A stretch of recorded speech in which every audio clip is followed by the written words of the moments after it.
Cruising is a particularly popular pastime in North America. The trade group Cruise Lines International Association had expected more than 32 million people to set sail in 2020, up from 29.7 million in the previous year.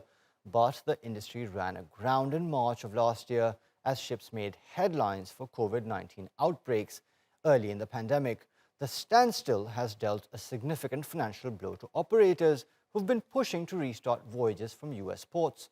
Kyoko Gasha has more on the economic impact of the shutdown and what it will take to get cruise ships back on the open seas. Hoots and hollers welcomed the Carnival breeze as it arrived in the port of Galveston, Texas, on a publicity tour in early May. It was the first time a Carnival Cruise Line ship had landed in the popular drive to port in over a year. It was a chance for cruise fans to get together and show their support of Carnival, show their support of cruising from Galveston, and be excited about the return of cruising.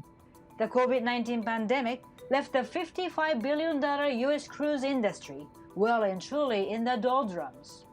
In 2019, nearly 1 million people passed through these gates to board ships here at Manhattan's cruise terminal.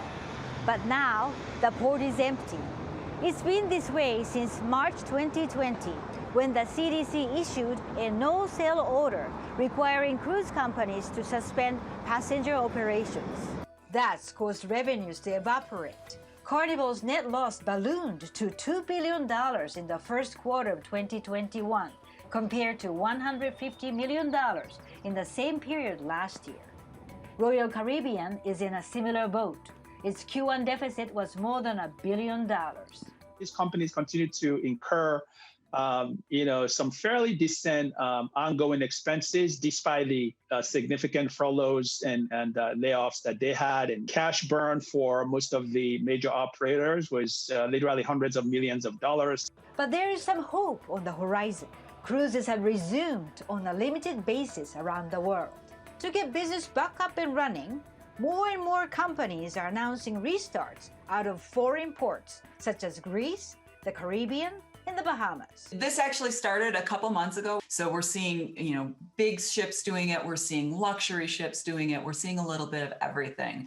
The commonality to it is virtually every one of these cruise lines is going to require that passengers be vaccinated. Last month, the CDC outlined a path for sailing to resume from U.S. ports on a case-by-case basis by mid-July.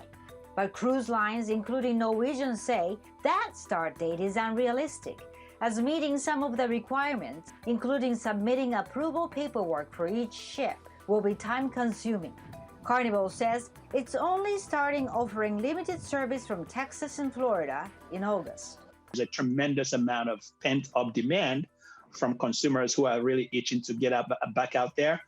So the data points we're seeing now, the readings are showing pretty healthy levels of bookings, especially starting in 2022. But research firm CFRA doesn't expect business to return to pre-pandemic levels until 2023. So it's not plain sailing just yet. There are still some choppy waters to navigate before the industry can embark on its voyage of recovery. Kyoko Gasha, TRT World, New York.